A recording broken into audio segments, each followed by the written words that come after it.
Okay. Quick and dirty, I hope. Introduction to Protestant Reformation, the Counter Reformation, which is the Catholic response to the Protestant Reformation, and Islam in Europe. I know that we've already looked at some.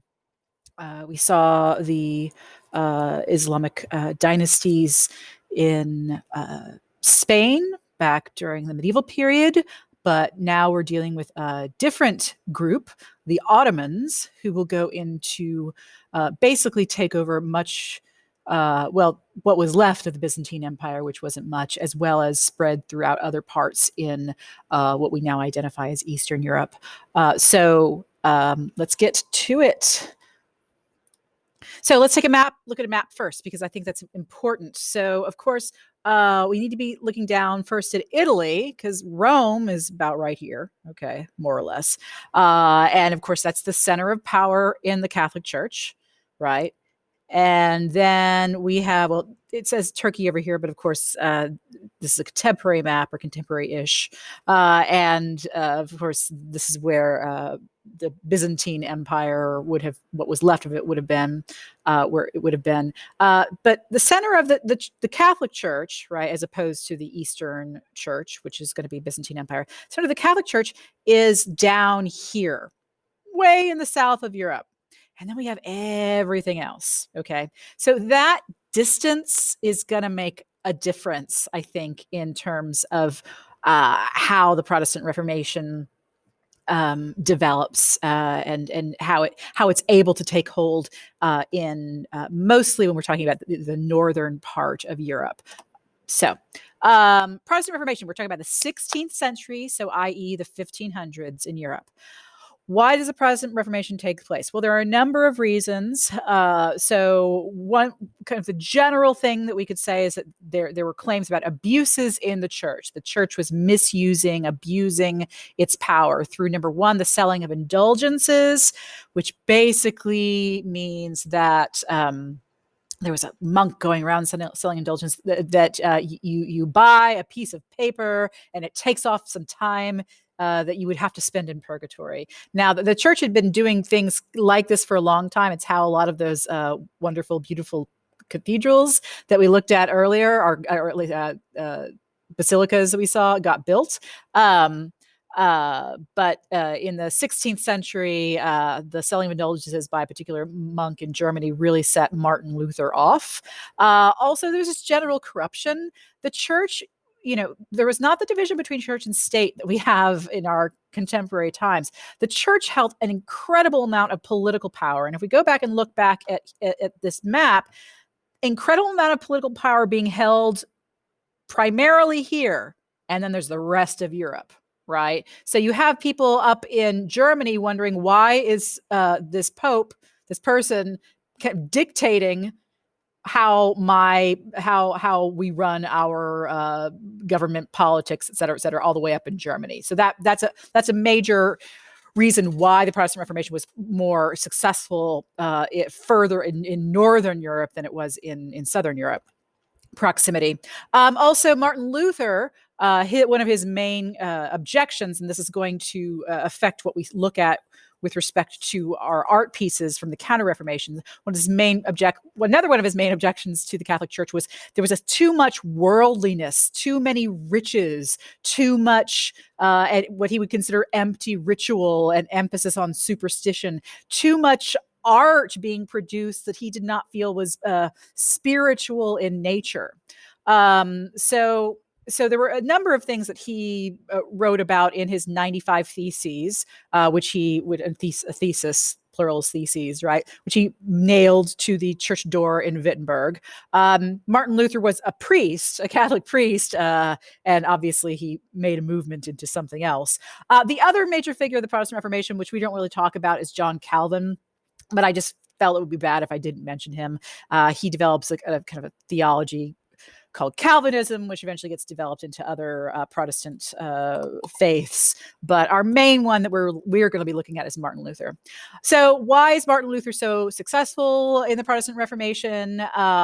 In part because of the development of the printing press. The printing press had been developed by Gutenberg in the middle of the 15th century, and Luther has access to printing presses. So a couple things that happen. One, Bibles get produced, and Luther writes a translation of the Bible into German. Typically, Bibles wouldn't have been written in people's native languages. They would be in Latin. And so Luther is able to translate a Bible into German. And so he's able to use the language of the people around him, which is very effective, and letting people to read for themselves. And for those who could not read, he was also able to utilize a printing press to develop and distribute woodcut prints, like cartoons or other kinds of images for the illiterate people that made fun of the church or was critical of the church, right, of the Catholic Church. So he has a lot of he has distance from Rome. He has a printing press. He's got a commitment to writing in people's native languages, et cetera, et cetera. There's a really fun educational video. If you like educational videos, I'll put the link. The link is there. You can't see it, but I'll put the link in the Google Classroom presentation.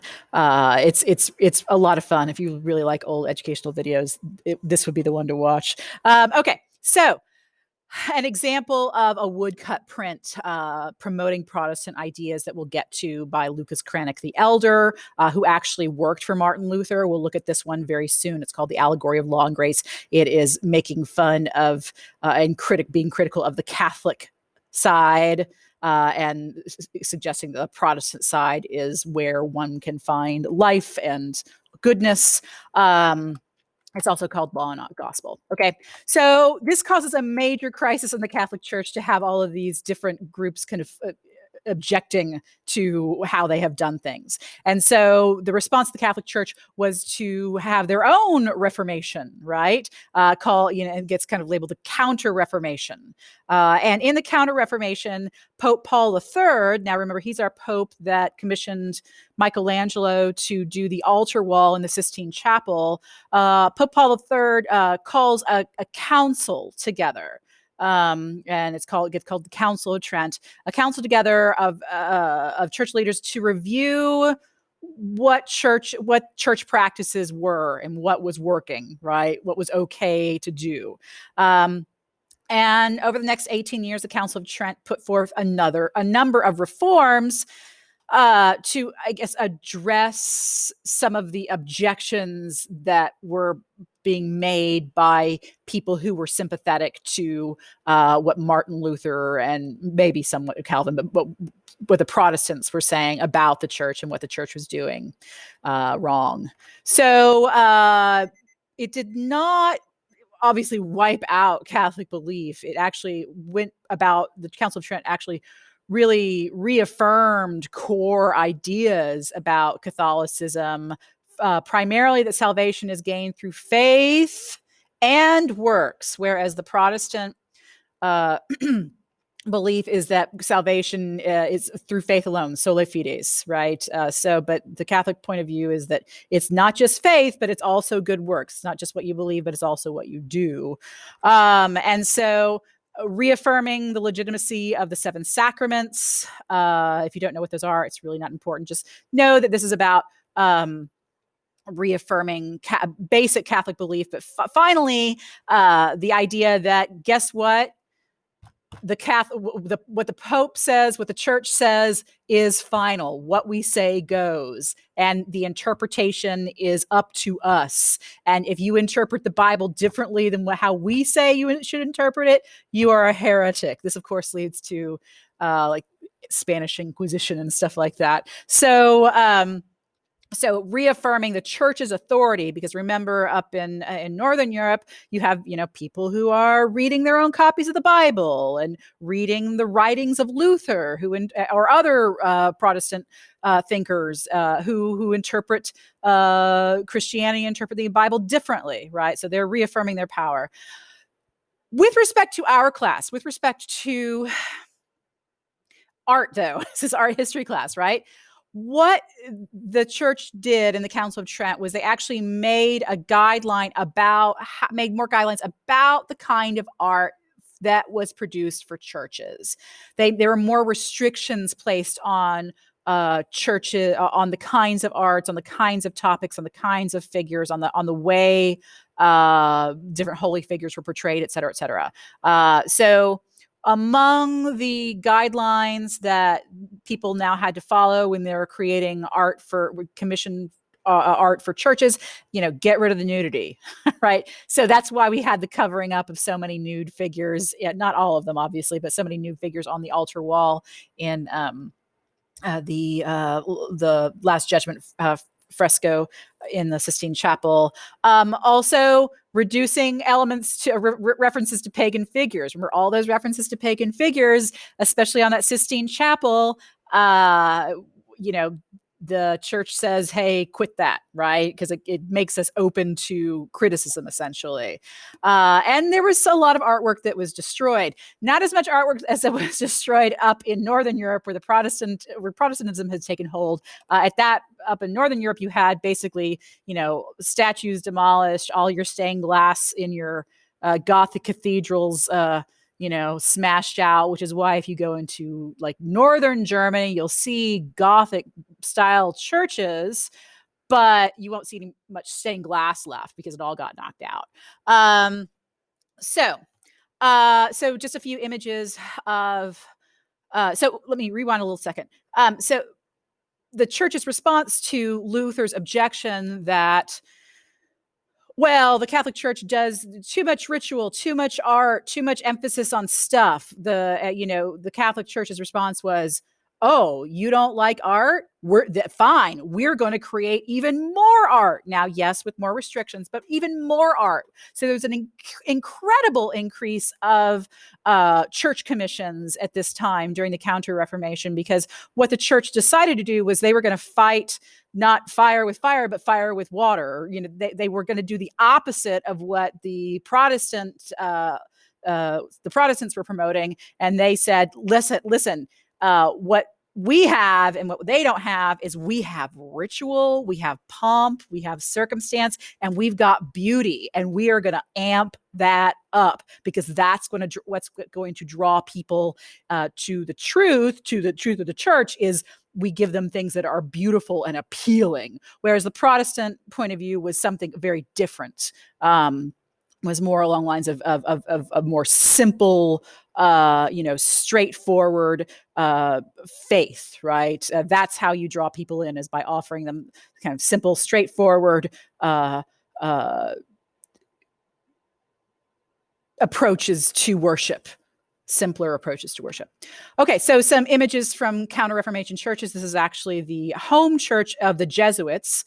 If you've heard the Jesuits before, maybe you have. So there's some incredible stuff happening here in the ceiling. We'll talk about that later. This is Caravaggio, also an artist of the Counter-Reformation. We also call him Baroque, as we would call this church Baroque as well. So Counter-Reformation art is Baroque art, basically, is what I'm talking about. I'll get more into that later. But Caravaggio, Master Caravaggio, holy cow, this is an amazing painting. It's also huge. And then my favorite is the Ecstasy of St. Teresa, which we'll get to later. Okay, so I'm going to stop there, and I'll do a different video for the introduction to Islam, because I realize this is running long. Boy, this is absolutely my favorite. Anyway, so thanks for listening. Second video for Islam in Europe.